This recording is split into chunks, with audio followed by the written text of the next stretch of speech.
திருட்டத்தை அதுக்கடுத்து சட்ட திட்டத்தை இந்த வார்த்தை அது என்ன அர்த்தம்? அது சட்ட திருத்தத்தை சட்ட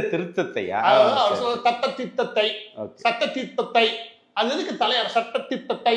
இந்த ஆளு அண்ணாவா மாண்பு தொகுதி மறு சீரமைப்பு செய்வது. அடுத்ததுல வர என்ன மாண்பு மிகுன்றாரு.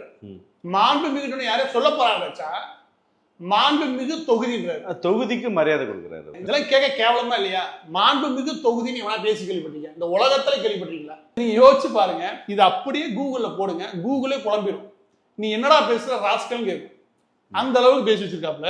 அதுக்கு அடுத்து இது ஒன்றிய அரசின் மக்கள் தொகைக்கு கட்டுப்பாட்டு திட்டத்தை கடைபிடித்ததற்கான அதுக்கு அடுத்து என்னன்னா ஒன்றிய அரசு இதை மட்டும் சொல்லியிருக்காப்புல விஜய். அது கரெக்டா ஒன்றிய அரசு மட்டும் பார்த்து படிக்காம சொல்லிட்டாரு. அதுக்கடுத்து ஒண்ணு சொல்றாரு, ஒன்றிய அரசின் மக்களுக்கு கட்டுப்படுத்து அப்படின்னு. மக்களுக்கு கட்டுப்படுத்தா?